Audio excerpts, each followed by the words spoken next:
talking back. Welcome to Decision Space, the only show to take place right here, in the space between the turns in your favorite games. I'm Jake Friedman. And I'm Brendan Hansen. And this is the podcast about decisions in games.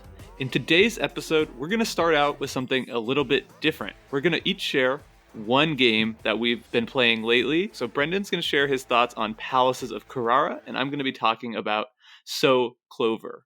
Then we're going to get into the main episode, what you come to Decision Space for, what you know, what you hopefully love. And we will be talking about Splendor, doing a deep dive in our interdecisional spaceship straight into this gem collecting, engine building mega hit game. We'll discuss tempo, if this really is an engine building game, or maybe an engine builder light, and make the definitive call on if this game cannot be killed as we discuss the decision space with some beats left in its little heart. How was that intro, Brendan? That was awesome. That was great, Jake. Okay, cool. I do want to tell people just what we're thinking with this intro segment. So we're calling it What's on My Mind. It'll be a little bit more of a variety, add some variety to the show. That's something some people have asked for. Just give them a little bit more than just the game we're talking about every week so that they have some reason to tune in, even if perhaps the game for the topic isn't of the most interest to them. So that's kind of the thought process behind this. We also know that a lot of people like about the show is that we dive right into the main topic. In an effort to strike some type of balance between the two positions, we're going to always include a timestamp in the episode that if you don't care about that, you just want to get into the main topic, click the timestamp, and it will be just like every other episode. We'll just get straight into it with our ratings and reviews. How's that sound, Brendan? It sounds great. And for Decision Space historians who've been on this interdecisional spaceship with us for a while, you might remember this was a segment we did a long time ago last year at the early episodes of the run. So we're excited to sort of get back into this idea. And I am curious, Jake, what's been on your mind? The game I wanted to talk about this week is Clover. It is a new word association. Sorry, it's early. Let me have a sip of coffee. It is a word association party game by Repos Games that reminds me very much of games in this kind of lineage before it, like Codenames, Just One, and that is high praise, and I am intending it to be high praise because I've had such an awesome time over the past 2 days playing this game with my family. We probably played it. We played 2 sessions of it each time. We played 3 or 4 times each, and it was just a huge hit. Everybody loved it. So what this game is you get a Clover board. And this game is kind of hard to explain, but what you have is a Clover board, and then you will be given 4 cards. Each card is a square that will slot into the Clover board with 4 words on it. So as you orient your Clover board, you'll have 2 words on each leaf of your Clover that are facing out. So you might have fire truck and soup on one of your Clovers. And what you have to do is write down one word that you would associate with those 2 things. So maybe I would write boil or something like boiling because fire makes things hot. Soup can get hot and boil. I don't know. I really gave myself a tough one. Or chili. Example. Maybe you put chili. Fire truck, soup. Okay, go on. So you do that 4 times, and because then you rotate the card. Now you have 2 new words. You rotate again, 2 new words. Okay. So you have 4 words all around it. And what's amazing about this game is everybody's doing this all at the same time. So unlike a game like Codenames, where you sort of have to sit there and wait as people sort of orient themselves with the board. If you're guessing, you're just sitting there doing nothing. Here, everybody is building their own Clover at the same time. Then you take off all the words from your Clover, add in a random extra card that you didn't use at all, shuffle them up, and put your Clover in front of everybody and ask them to solve it. It's just, and then everyone's working together trying to unpick this puzzle that you've created. There's a surprising amount of like depth to it. We were sort of learning at the beginning, we were just doing whatever came to our mind first. And then forgetting to pay attention to the words that might be in the middle of the clover that would be likely to throw things off. So then we sort of evolved to start considering that. And we kind of evolved again to realize, like, if you can give really good clues for a corner, right? So like boil has to relate to fire truck or something. And then the other word on the other side has to relate with it. You can like help anchor them with one really strong association that helps everything come together. Super, super fun, interesting game. Uh, I honestly, in just a few plays, I like it as much as Just One. I think I've had more fun playing this than I ever had playing Just One, which is a game I really like. It just seems like funner, a little bit more interesting, gives you a little bit more opportunity to be clever individually, which is really fun. You feel so satisfying if your Clover gets solved all the way, or and it's this great cooperative experience. It's really like a 10 out of 10 recommendation for me for a family game. It's one that you should not overlook because of like the silly Clover board and the name, which is not great. but it's so clever.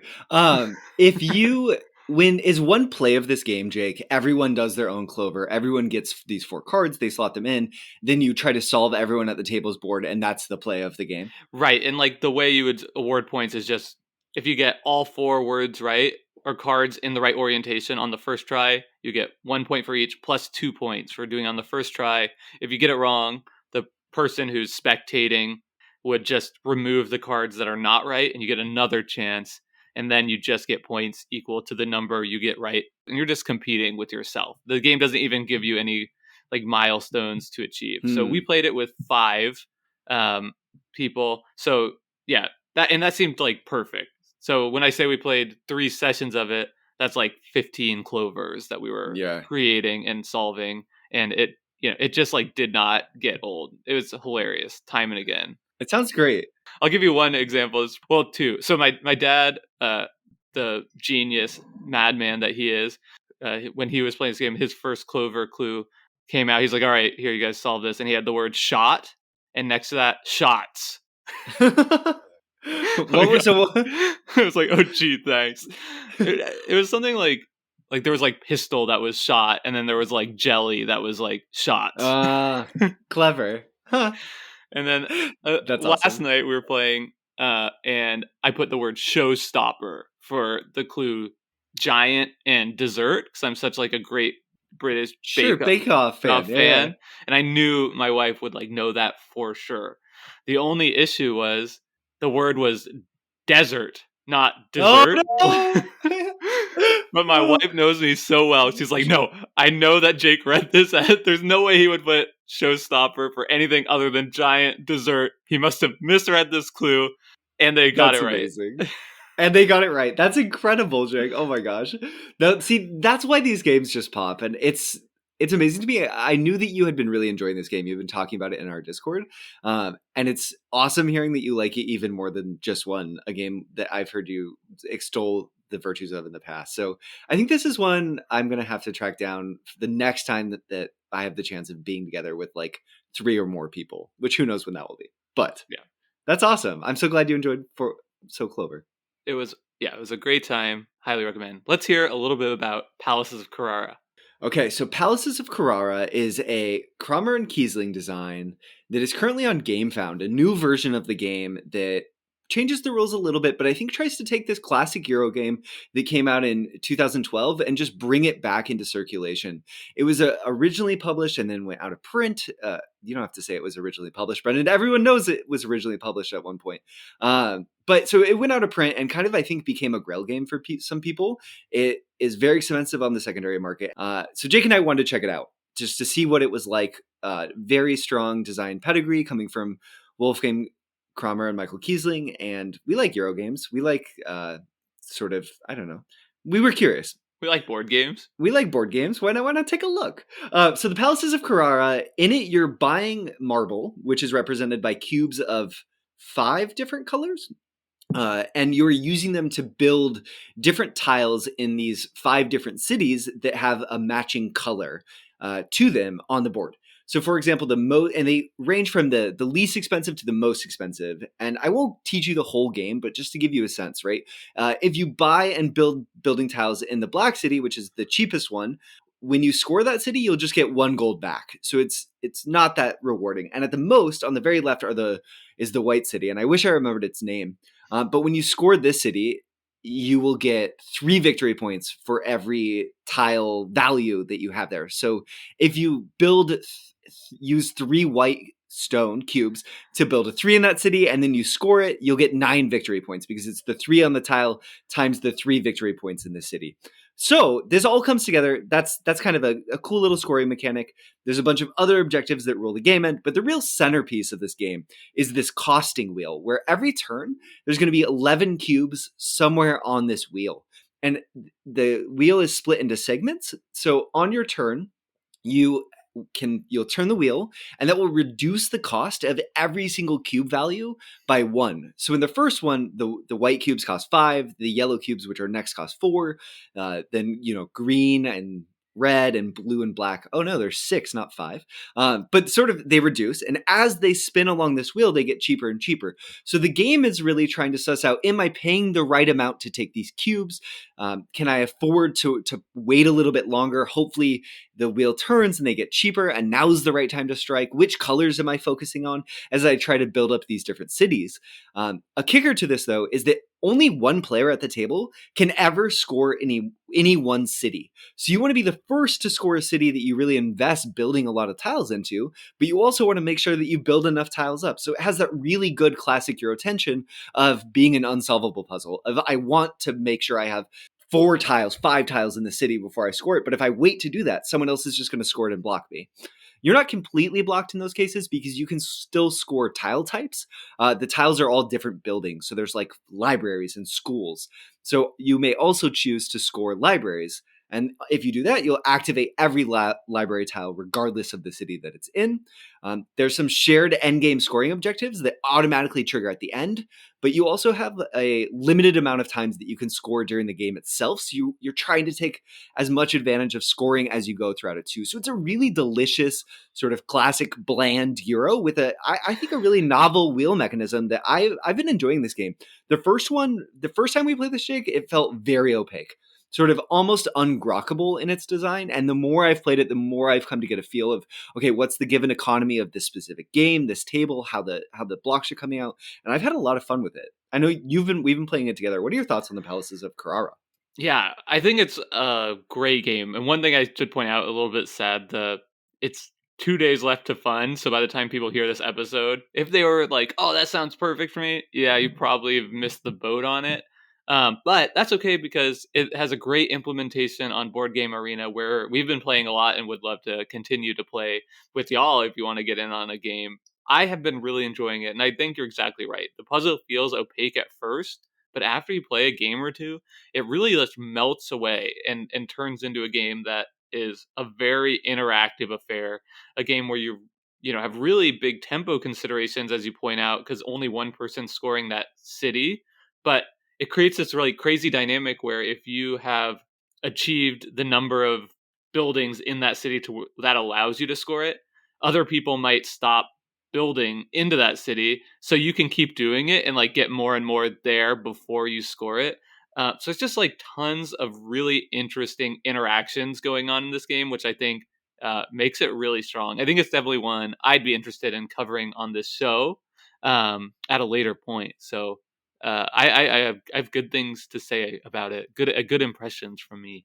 Definitely. The layering of the different mechanisms creates a really rich decision space. So I completely agree. That's covered on the show in the coming month at some point. So get your plays in, y'all. Check out the implementation on Board Game Arena, especially. I think it's better. Awesome.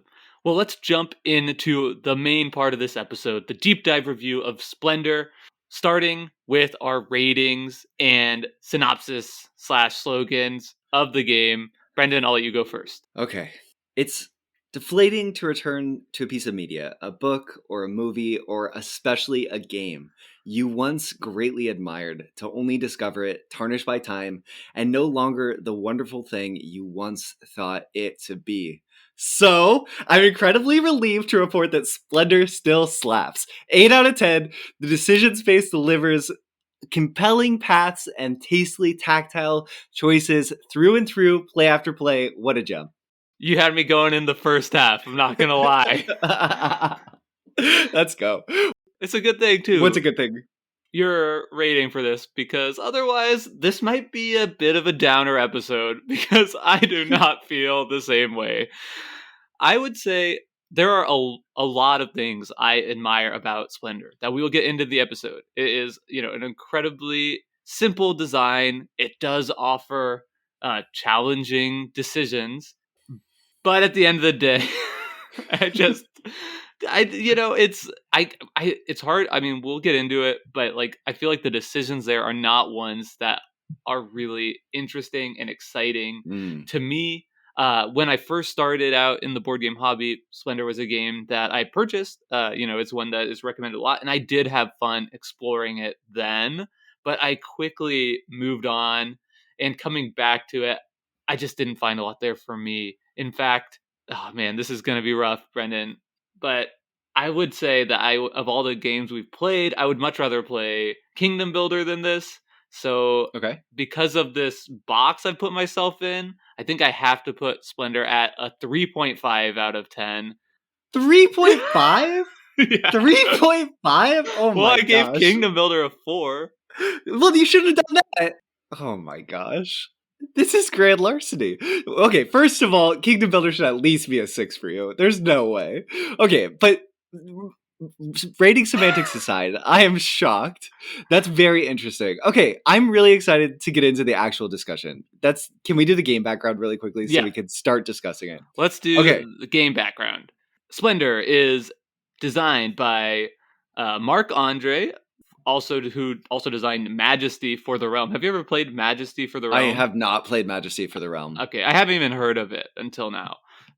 So that's a no from me. It is published by Space Cowboys. Didn't they also do Time Stories, if I'm not mistaken? Yeah, so Space Cowboys is a really interesting company because it's basically a company founded by the three, as they call themselves, grandfathers of Asmodee, when that company first started a long time ago. So I think they did Time Stories.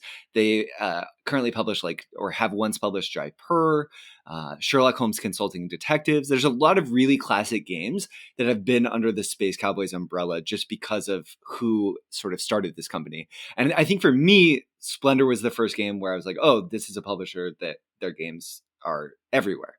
And Splendor came out in 2014. It plays 2 to 4 players. Let's get into Brendan's rules overview.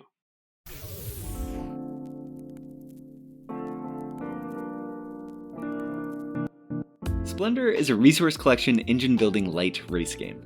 In Splendor, there are 2 main components: gem tokens of 5 different colors, and development cards sorted into 3 increasingly more expensive and rewarding tiers. Each of these cards has 3 features: a cost in gems, the amount of victory points a player earns by purchasing it, and a gem, which, if purchased, grants the player 1 permanent gem of that type, effectively discounting the cost of future purchases. Each turn offers the player 4 core action options. They can claim 3 gem tokens of different colors, take 2 gem tokens of the same color, so long as 4 or more of that gem type are still in the supply, reserve a card by removing it from the central play space and claim a gold token, a wild token which counts as any type of gem, or purchase a card from the central display or one previously reserved by that player, paying its cost in gem tokens minus any gems you have permanent versions of. Noble tiles reward players with victory points for being the first player to gain access to a stipulated assortment of permanent gems. For example, 4 blue and 4 white gems, or 3 white and 3 red gems, and 3 green gems. The player with the most points at the end of the round, in which any player has 15 or more points, is crowned the victor. Thank you, Brendan. That was amazing, incredible. I'm just taken aback by the quality of these week in and week out. Well, let's start with our personal histories with the game. I sort of talked about mine a little bit, and I'm interested to hear what your history is with Splendor. So Splendor is a game that I similarly picked up and played a bunch when it came out. So 2014, I had been playing board games already, quite a bit, just as my emergence back into the hobby alongside my wife. And I never owned Splendor, but it was a game that we talked about it being a mega hit, and Splendor was everywhere in 2014. I think there's a lot of gamers who bought Splendor, played it 30 times, and then never wanted to play it again. I didn't have that experience. I played it a bunch at friends' houses, and then I played it a ton on the app. I also recommended it consistently, that app, to friends and even board game playing friends. My brother-in-law, who's a very busy guy, he's a doctor, so he doesn't have a ton of time to play games, but he was looking for something fun on his phone. I recommended Splendor to him. He really enjoyed it.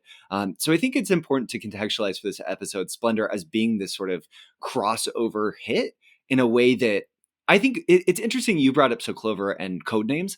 In some ways, I think Splendor does for engine builders what Codenames does for party games for crossover. Like you can play this game with anyone. I can't believe you said that. Why? Just 'cause those games are so fun and exciting, and Slender is just like so drab and not exciting. I should have brought the tokens up. I wanted to clank the tokens in this episode. Oh, There's yeah. nothing unexciting about that. I feel like that is like a backhanded compliment or whatever. It's just like that when people are like, well, Slender's so great. It's got these chunky tokens. It's like, yeah, but like, what else? They're like, no, these tokens, they're great. It's like, okay, Oh cool. my gosh. I think that there's interesting decisions going on where you have to think about what your opponents are doing at the table, and there's more under the hood than you do. So you think that the decision space is tiny? Am I right? No. I mean, I wouldn't say it's tiny. So what we're doing now is getting into our characterization of the decision space, starting with the size, and I think it's like a medium. I mean, it's not tiny, and I know it's not tiny because it's certainly not a game that I've solved or come close to. You know, you're regularly whipping me at this game. I think we played a dozen times, and I won maybe twice. So I know there's definitely skill ceiling in this game as well. I think struggling to articulate my point here, but I think like it's just like something different than being a tiny decision space, which was my criticism with Kingdom Builder, is it feels like the decision space to me is just like not interesting. Like I think like it's just like not a puzzle that I was like having fun interacting with. I think it's really interesting that Kingdom Builder comes up as a comparison here too, if only because you so much, Jake, one thing that we've discovered as we've done more and more episodes on the show, really like games that have injections of randomness as new information throughout the course of the game. Meaningfully so, and a lot at once, not just a single card flip, right? These like Castles of Burgundy, new round, here's a huge infusion of new tiles, or Azul, here's a new round, all of the factories get reset. And both Splendor and Kingdom Builder are games where the board state is created. And once it's created, the game becomes somewhat known, right? What that first initial board is really, really important for figuring out how the play of Splendor is going to work. Because in my mind, the decision space is like small, medium. What your opponents do matters in terms of how you pursue different paths to victory. We're going to get into it. Some people are already thinking these guys are not going to talk about the fact that there's a broken strategy in this game. We're going to talk about it, but we're not going to talk about it just yet. And we'll see if we agree that we think it's broken. But in my mind, the interesting thing about Splendor and Kingdom Builder, the board comes out and then you have to make decisions based on what that board looks like and find your optimal path through those cards to 15 points. It's a race game, first and foremost, in my mind. And there are new cards that come out in Splendor, but they kind of they don't hugely affect how much your path to victory shifts outside of giving you little bumps here and there in terms of accelerating your engine or not. And I think this is why, in my mind, the card reservation mechanic is so key, and why a lot of the early rounds of Splendor I spend reserving cards is because it's trying to lock down a path through the decision space. And I think the best people at this game are good at assessing paths through that decision space and adapting when that new information does come out. There's more new information coming out than something like Kingdom Builder. But I think in my mind, one of the things that might hold it back from being a game you really enjoy is that it just dribbles out in terms of new information, and it never feels that exciting. I think that is, I think that's really a perceptive point that I probably hadn't, or that I hadn't even thought about myself, but I think that is part of it. And I agree that like the random information is like small and doled out and usually not impactful unless it just totally throws the game because the perfect card has come out to somebody. And I think that's something like a form of randomness too that is like made more difficult for me to stomach in a game like this, where it like so much of the game state is known, right? Mm-hmm. And it feels like when that happens, it just completely disrupts the game so much more than when a similar amount of random luck throws a game that has like more infusion of randomness throughout. Because I feel like it's, and again, this is like probably my brain falling into some sort of like logical fallacy, but I'd like accept like I'm playing a random game. Where in Splendor, I don't. I feel like this is like a super math game that sometimes at the end just like thrown. And it is at the end when it typically happens. I feel like so many of our games or the games I've played come down to like the last turn, right? Like you said, it's a race. It should be measured more in like number of turns than points. So having a card that comes out that allows you to purchase it right away instead of spending one more turn collecting gems is like enormous, right? That's fast forwarding you like 1/8 of the game. Yeah, no, I think that's really interesting. And it brings up an important point about Splendor, which is it's this tension between inevitability in terms of, okay, in any given game of Splendor, there's multiple ways that you can play it. You can play Splendor to be slowly building an engine by buying row one cards that are giving you gems that are discounting the cost of future cards.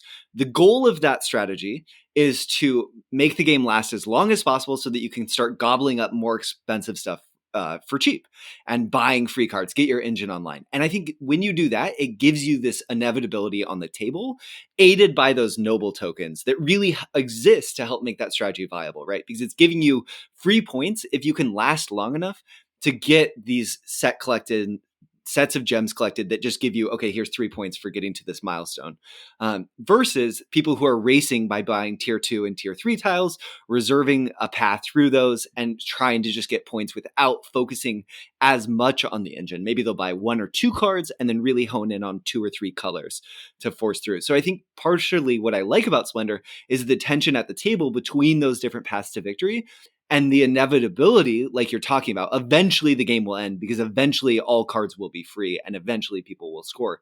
But I agree that the feel of that inevitability in this game as it plays out, just being this random flip, there's something about it that can feel, when you're on the opposite end of it, like a gut punch, when the other person is actually like put in a bunch of time working towards it. But that just like random flip, oh, they can afford it, oh, now they beat me by 1 turn, can feel bad and frustrating. And I'm with you on that in some ways in Splendor. It's also why we've had a few game states that completely stagnate, which I think in terms of games, it's pretty rare that when in all the games we've covered that we've ever had a completely stagnant board space, where basically instead of doing anything, we collected gems until we had collected all the gems possible. And then we like took turns reserving cards off the top of the deck to see if we could buy anything, right? Or just to collect gold to kind of cheat into something, because we didn't want to be the one who bought something that revealed something that would then give enough points to the other player to win the game. Yeah, which is like a weird dynamic of it can be like interesting, right? Like that's what a lot of people like about a lot of Kinesia games, where it has this tension of like the best move for me would be to pass, but I can't pass. And here like reserving is almost allows you to stall for a turn in some situations. And I think that is sort of interesting and clever, and then you have reserved all 3 and you're sort of back to like I guess I'll buy this to get 1 more red, which which is like peak excitement in this game for me. I don't know. But I do think I wonder too. You're talking about the different viable paths through the game. I mentioned playing this before, and I definitely never at that point discovered this secondary strategy where you can buy just big cards and neglect the first row of cards that a lot of people think is overpowered. So the vast majority of my plays have been with everyone at the table pursuing this like engine building strategy. I would hazard a guess that is how this game is mostly played. I don't think it's like very intuitive, right? We talk a lot about signposting in this game. It's definitely not intuitive that you can just skip the first row, right? And I think if more people were playing that, people would talk less about Splendor being like a great entryway engine building game, because we play that way. It's not really an engine building game at all. Yeah, because the game length is such that your engine never really gets online, is what you're sort of saying, right? Yeah. Well, you're sort of like bypassing building up an engine, which is like where you start small. And then that Mhm. allows you to do the next thing, which is bigger. And that allows you to do the next thing, which is bigger, and have a sense of momentum. It's just like, I'm just going to do nothing for 3 turns and buy this card. And I'm going to do nothing for 3 turns and buy this card. Well, And you're I'm not going to do doing nothing. nothing. You're collecting gems. And I'll do nothing for 2 turns, towards the end, and get this like 4-point card. And yeah, Well, okay, so I mean, I guess I'm perhaps being unfair to the game by saying you're doing nothing, but I think that might be my criticism with the decision space, which is that like it feels so similar. I never feel like I'm doing anything different Hmm. on really any of my turns. Whenever I buy a card, that feels like exactly the same amount of excitement as any other time I've bought a card, and anytime I collect gems, it feels like pretty much the exact same excitement of any other time I've collected gems. Um, and so even though there is agree, like a small medium decision space there, it's like so similar between decisions that even if it's hard, I'm not having fun like grappling with it because I just don't get like any sort of like variety in the puzzle. Everything feels pretty much the same. Because of there's no special powers associated with any of the gems, and the texture between them doesn't feel that difference. The relationship between them doesn't even seem like it matters all that much. I think that's a fair criticism of the game. But I will say I've definitely had turns where I take gems, and it's a really exciting turn of taking gems because say I'm sitting here making the decision. Right, there's 4 blue on the table, and then there's a few others, and those 4 blue make the decision space a little larger because I now have the decision: do I take 2 blue or do I take 3 of the different types? And how is me taking those 2 blue going to affect tempo in the game? How's it going to affect Jake's ability to go for the card that he's going for? I think that when I'm taking gems, I'm not just thinking about the implications of my gem taking on my engine, but my gem taking on your engine. And I'm not saying that that rocks my socks off like I just got a Christmas present and I'm 7, but I do really enjoy the moments where the game asks me to sort of think about how that gem collecting fits into the tempo of the game and gives me the tools to play with tempo in that way. And I really like that about the game, that the gem collecting is about tempo to these different paths, these different stepping stones to the end game. There is a lot to consider, right? The decision is, if I try and take like a more objective view of it, interesting. There's a lot going on. There's what you're trying to collect. There's what your opponent's trying to collect. Especially in a two-player game, right? It becomes very zero sum. Um, and I think also it can be interesting when you play with the fact that you have such a limited quantity in the supply of total gems, right? It's totally plausible that you could just be like, "Oh, sorry, Brendan, I've got all 4 green gems, and now I'm just gonna like sit on them for Yep. as long as possible." And that's like probably my favorite part of the game. There was a real economy going on alongside it that you can explore.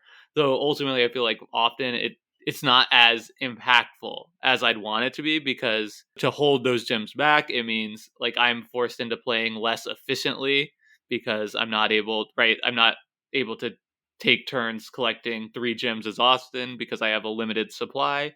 So I probably have to spend them sooner than I would like to maximize the impact of it. Um, and eventually, right, I'll just have to spend them and you'll be able to get them. Uh, and so I feel like the impact isn't as great as I would like it to be, but it's still fun that that is enabled. I am Mhm. curious, when you talk about taking 2 gems as opposed to 3 gems, that didn't seem to come up very often in our plays at 2. And I think that's partly because it's like a 2, right, at 2 player there's 4 total gems of each color in the game. So if anybody takes 1, that Yep. option is off the table. So it seems pretty rare that that would come up, and even rarer that you would even opt to take that option when it does come up, since it is like purely less efficient uh, than getting 3 gems with 1 action, right? It's a Yeah. pretty significant difference there. There obviously there would be times for it when you're trying to end the game, right, and you need 2, but to me that like didn't factor very much into the decision space at 2, much more at 3 players, which I think I actually prefer the game a bit more with more players in it for that reason. Just like opens things up a little bit. But I'm curious your thoughts on that mechanism in the game. Yeah, so I really enjoy that mechanism, and I agree that it adds a needed amount of texture to the gem collecting. But I agree, Jake, that this is actually a game that I enjoy more at 3 than 2, for both the gem piles and also because of the way that the strategies feed into one another, and the dynamics at the table become much more interesting. If 2 people are pursuing the tier 2 strategy and they're competing on 1 or 2 colors of what they need to be purchasing, it can increase the viability of the engine building, and then it enables these sort of mid-game pivots where, okay, should I collect on my engine for a little while, allow the other person who's going for these tier 2 cards to clear some out, and then find a path and strike. And I think in this level, in the 2-player game, oftentimes we enjoy 2-player versions of these sort of more abstracty, puzzly games than the higher player count games. That was true of King Domino. It's true for me of Azul. But here, I think 3-player Splendor is way better than 2-player Splendor because you need those dynamics at the table to make the decision space more interesting. Because in 2 players, you don't have that tension as much between the engine and the just sort of straight racing to level 2, because it's so much better in most boards to just race towards that tier 2, and there's less competition for those limited resources. It's just sort of how I see the game. I'm glad to hear that, because most of my plays were with you at 2 in prepping for this episode. I did a couple at 3. I didn't do any at 4, which I feel like now I should probably try. And maybe that would, so maybe perhaps like the fact that I'm playing this mostly at a player count that we agree is like not the best player count is part of the reason that like I was left so wanting with my Sure. experiences with Splendor. My point earlier, too, about how the board doesn't turn over as much is definitely true in 2-player, a little bit more true in 3-player. And then, of course, in 4-player, the board's turning over a lot more because you're adding more gems to the economy, not more cards, which I've always found to be a really interesting design decision, that how much the card flow changes at the different player counts, because it makes it a little bit harder to plan. In 2 players, you can really plan a path. Yeah. And I think like that is something that I push back on in games is when I like, and I think again, this is why I keep coming up with the comparison to like Kingdom Builder, where I know you disagreed with this when we talked a little bit beforehand, but like I felt like the game wants me to like sit there and do math, like Mm. on a lot of my turns, like to really like sit there and count out the gems on the cards available. Okay, well, how many like blue gems are out here in total? You know, to like figure out like when I'm taking 3 gems, what is actually the most efficient gems to take, how many green gems, how many red gems, you know, how many are, you know, okay, I'm only 1 away from red and how many cards. And it's just like a lot of counting and math that I refuse to do. So I just like, you know, and I think that an okay way to play the game, right? I think you mentioned that was how you're playing the game a lot, of sort of just like letting it wash over you, making this educated guess. But I think like the fact that I felt like it is countable and like not wanting to engage with that counting was part of like a personal frustration I had with the game too. Just how much arithmetic sits at the front of the game. I think that's another fair criticism of And the I think game. that especially at Yeah. 2 players, right? Especially because the stagnant nature of the board, it emphasizes that arithmetic rather than minimizes it when you get the increased turnover. I do think there's a few things that the game does to try to ameliorate that issue some, which is that there's strictly better and strictly worse cards from an efficiency standpoint in the game, right? In level 1, it emphasizes this really well. There's cards that cost 4 of one of each color, or maybe 4 of one color, and give a victory point. There's cards that just cost 3. They don't give a victory point, but they only cost 3. There's cards that cost 4 of some different gems and give no victory point, and then there's cards that cost 5 and give no victory point. So that's a pretty big span in what they can give to you. And I think once you get a sense for that, it helps shortcut the mental math a little bit, just because I find myself pursuing the better cards, and then especially early game, and then it tapers off as you are looking towards tier 2 and tier 3 to see what fits the position and the path that you've moved down already. Yeah, I think this is such a weird thing about the game that you could have a 5 cost tier 1 card, or what happens, it feels like a lot, is people will buy up the good tier 1 cards that have a cost of 3, right? Because that's just, I mean, if you spend 3 gems for something that's going to give you a permanent gem, that's just like great efficiency. Mm-hmm. And it's great point efficiency to get the ones that cost 4 and give you a point.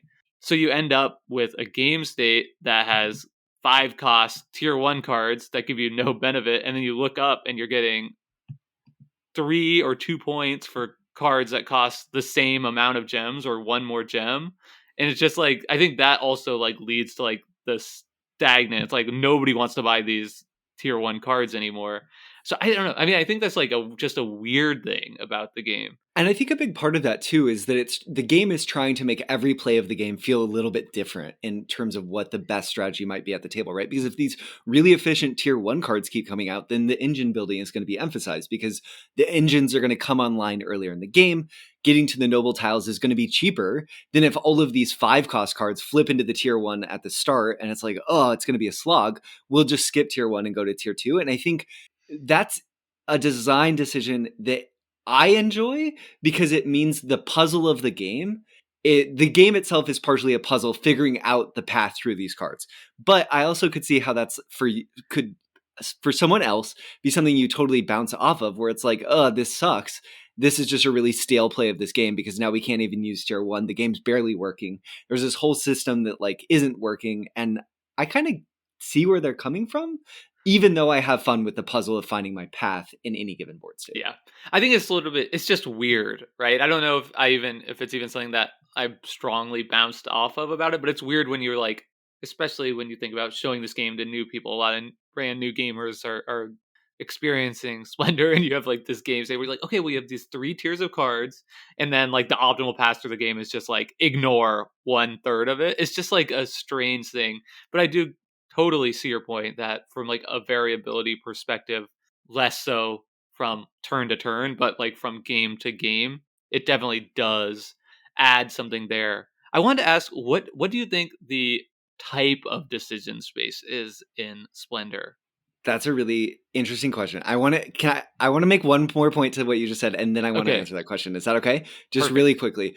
The one other thing that the variable costed cards do that I think is sort of interesting is because you're getting permanent discounts, it gives you, as you do build an engine, maybe an incentive to buy a card that you would have completely ignored otherwise. So it adds to that tempo consideration a little bit more too, because the card cost is sort of dynamic in that way where sure if there's a 5-cost card and you have no gems, it costs 5 to you, but it might cost 2 to me because of the gems I've already collected, and 5 to Jake because he doesn't have any gems collected in those colors. And I think that becomes interesting where different cards mean different things to different players on the table, and having this sort of spectrum gives you texture to the decision space where no card is equal to everyone at the table once the game is played out a little bit, which I really appreciate. And of course, that'd be true if all the cards were sort of costed really neatly and really the same, but then the game wouldn't have that same texture and wouldn't emphasize the puzzle, which is trying to figure out the most efficient path based on your position. Okay, Yeah. Okay, but now I have to respond to that. great. And then we'll talk about the type. 44 because minutes, the door episode.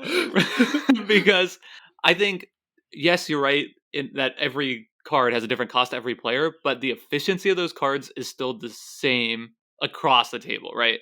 A 5 cost tier 1 card could be cheaper to me than you, but it's still inefficient to buy in almost all cases.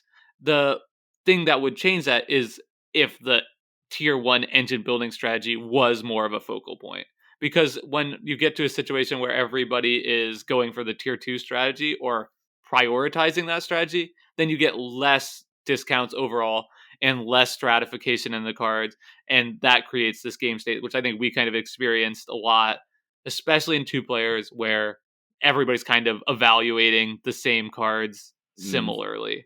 yes, I agree. Yeah, Okay. I think that's a fair point. All right, let's talk about the type of decision space in Splendor. It's such a weird one. So most engine builders would be Waxing. that would be like very easy to identify, right?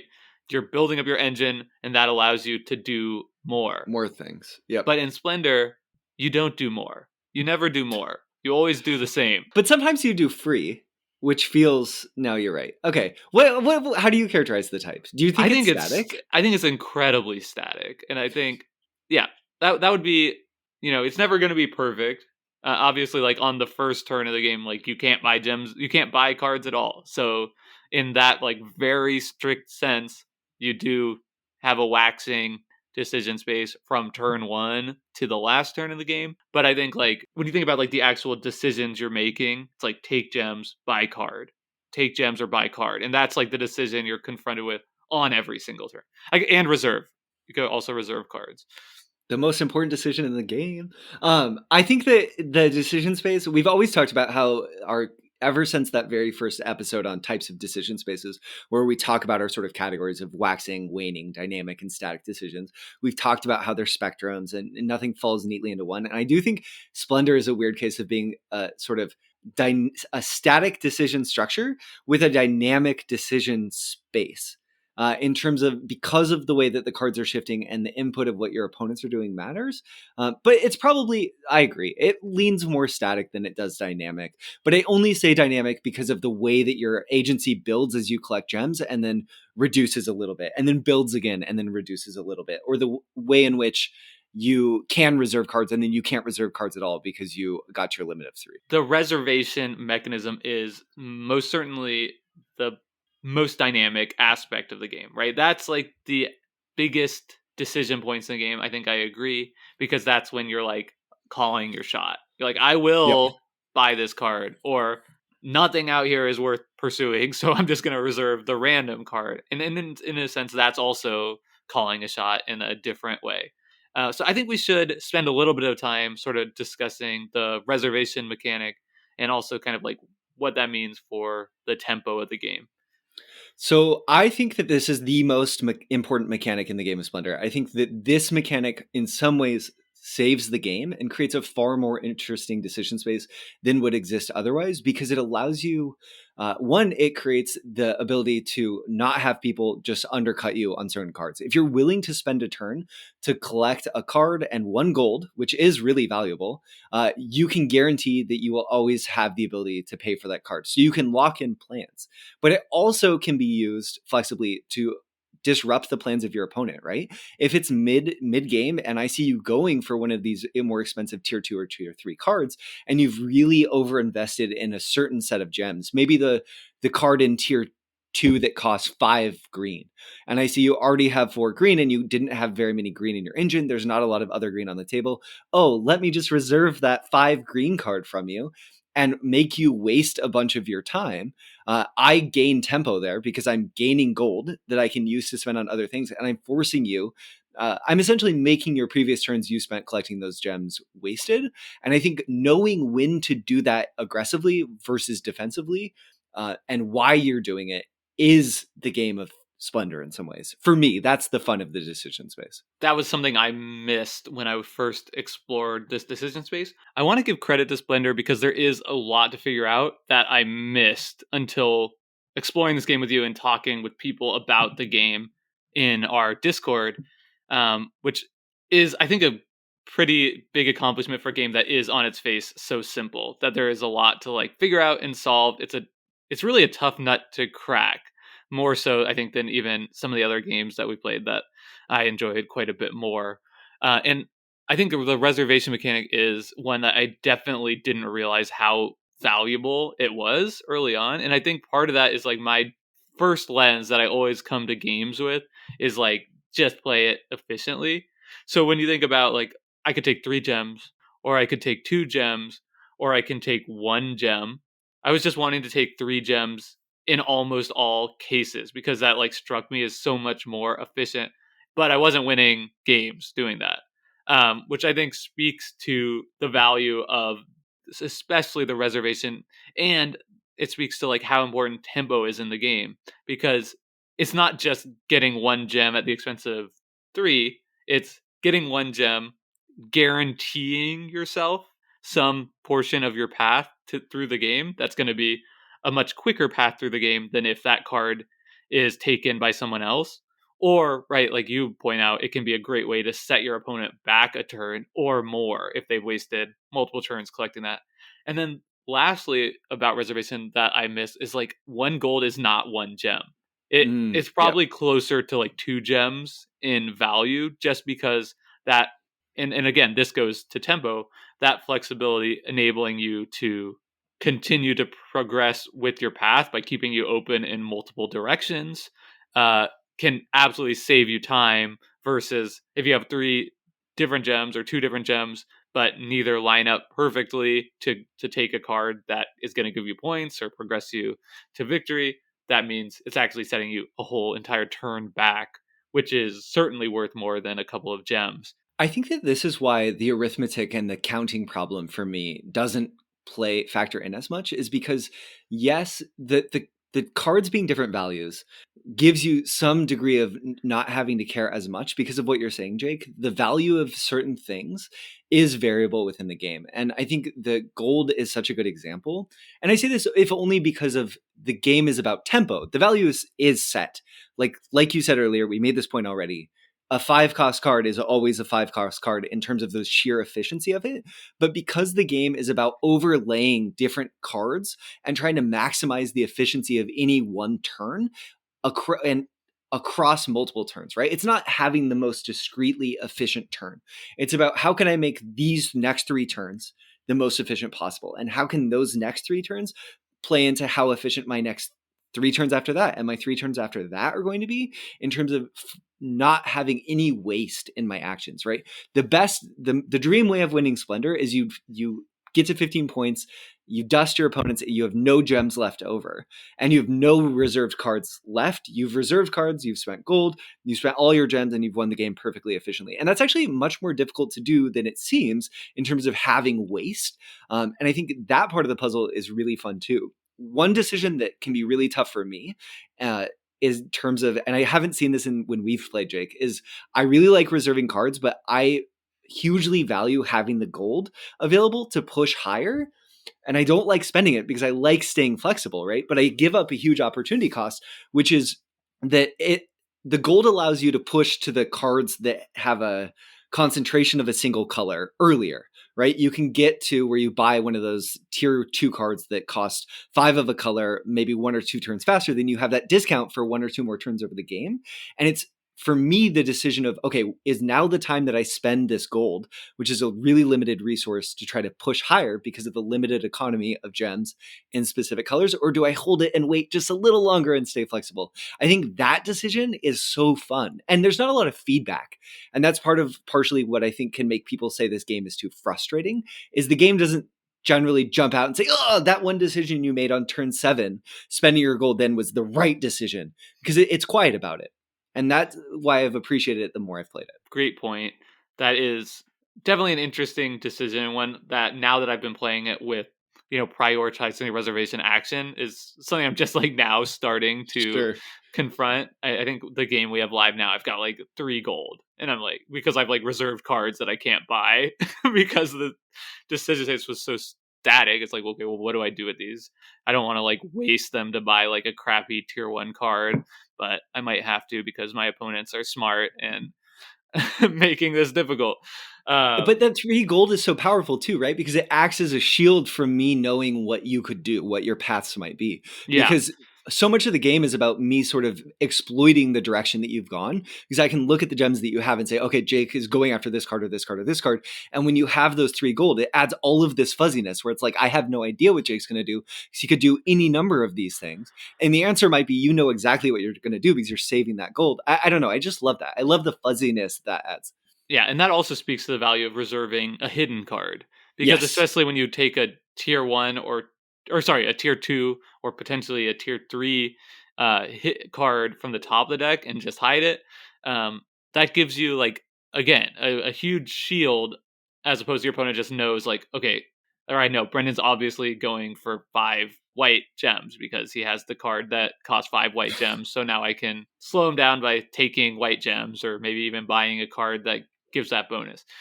So that can be, a really nice shield as well of your intentions in the game. Definitely. That's maybe now's a good time to talk about the nobles. Yeah, I Speaking was gonna about say, intentions well, in the yeah, game. and I think maybe the segue to this is like, why do people get frustrated with it? And I think maybe part of it, is the fuzziness of it. But I think part of it too might be the fact that like the signposting in this game is potentially, some people would say, a trap. And I think that comes in with the tier 1s being something you can totally neglect, and that being not just like viable, but probably something that you should be defaulting to in the game, unless the game state sets up otherwise. And I think maybe the other one is like how important it is to get these noble cards. Yeah, they sit at the top of the table. They're made of this thick cardboard. They look really enticing. They have 3 points sitting there, and they're free. you didn't have to do anything. You just get it for free for doing things you already wanted. But the trick of it is that no, you didn't.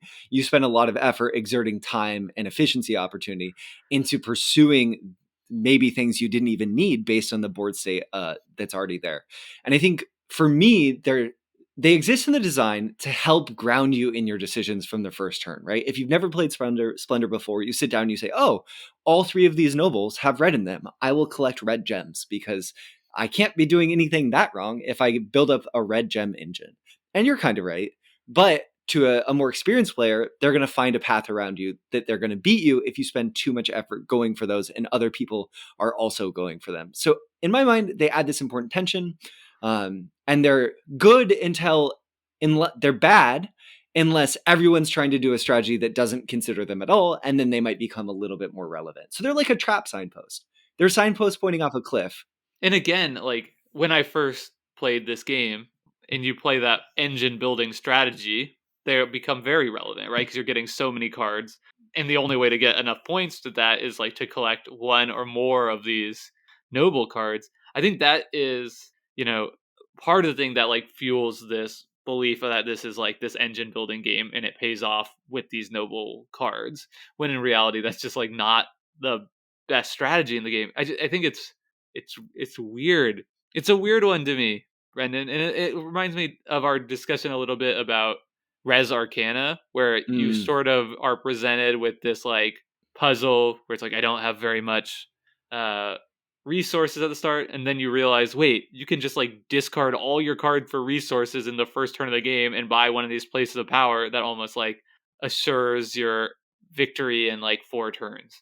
And what a difference the game becomes once you start, like you realize like you change your mindset, right? This is not a game of being resource poor and building up an engine. This is a game of being resource rich and like starting at the top. And I feel like this has a similar challenge. Like you don't start resource rich, but you can kind of like neglect a lot and start at the top. And most people wouldn't see that, but like once you know it, you can't unknow it. And I'm not sure that the game is benefited from that route to victory. It's very interesting because we've talked about, you mentioned Res Arcana, and especially in the signposting episode, what games do to help you move through their decision space uh, in terms of their signposting. And like you're saying, Jake, Splendor does a lot to sort of signpost things that you could be doing that maybe aren't the right thing to be doing. And there's this optimal strategy that's sort of a hidden bit in the bush over there that if you poke your head through and meander down, you can get to the end faster. And the game's like, yeah, you could do that. I didn't know that you would, but yeah, go ahead. And I say that facetiously because I'm sure the designer was well aware that you could do this and it's a viable strategy because it's built into this core tension. But I also see how that turns a lot of people off and then makes them say, ugh, this game isn't working right, because the game sort of says do these things and then it makes doing these things not as rewarding given certain board states or certain player counts. And then the counterpoint to that is, well, yeah, but then that's cool because if a certain board state emphasizes that and you notice that, it's really rewarding to be the one who observed that that would be viable. But that's a really specific type of decision space. Yeah, it's hard to be like too critical of this, but I think like I wish that if we like had the power to like pull the lever, turn the dial so that the default strategy was building up your engine from level 1, that and sometimes it was viable to skip that. Like that Yeah. would be more, I would appreciate that more in the design. Like you add 1 or 2 costs to the tier 2 cards, and then all of a sudden it seems way more viable. Right. I think then the signposts would like add up in a way that would be more satisfying. But I just think the whole conversation is fascinating because maybe I'm not giving like the general gaming public enough credit based on my own experience of not like solving this puzzle in my first dozen plays. But like I really believe that we talk about this as like a mega hit game. And I really think that is built on people playing this game as it signposted, right? I think Yep. like the vast majority of people who are playing this game casually at home are doing it the way the game signposts you to do it and not the way that's actually more efficient. And that's just, I don't know what to do with that information, but I just think it's like fascinating. It is fascinating and it's cool, right? Like, I think it brings out this idea that I think we always try to discuss decision spaces as objective things. And we obviously recently did an episode about how they're not, they're subjective. There's no one decision space in the game. And Splendor's really, it's cool. I will say that sort of carrying off with this, Jake, I completely agree, if only because I think the nobles are really fun. Some of my most fun turns in Splendor, right, are the turns where like I buy this one card and it gets me 2 nobles at the same time and I have a 7-point swing. Right. To me, that's the fireworks. That's the dynamic splash that you say is missing when you're like every turn is just collecting gems. And Totally. if the game doesn't push in that direction, then it's not pushing towards its fireworks. And then, yeah, I kind of agree with you. And that's why I find myself, for these reasons, kind of playing Splendor suboptimally sometimes, because I have more fun trying to make the noble strategy work where I do some zany thing. And that's who I am and how I play games a little bit, right?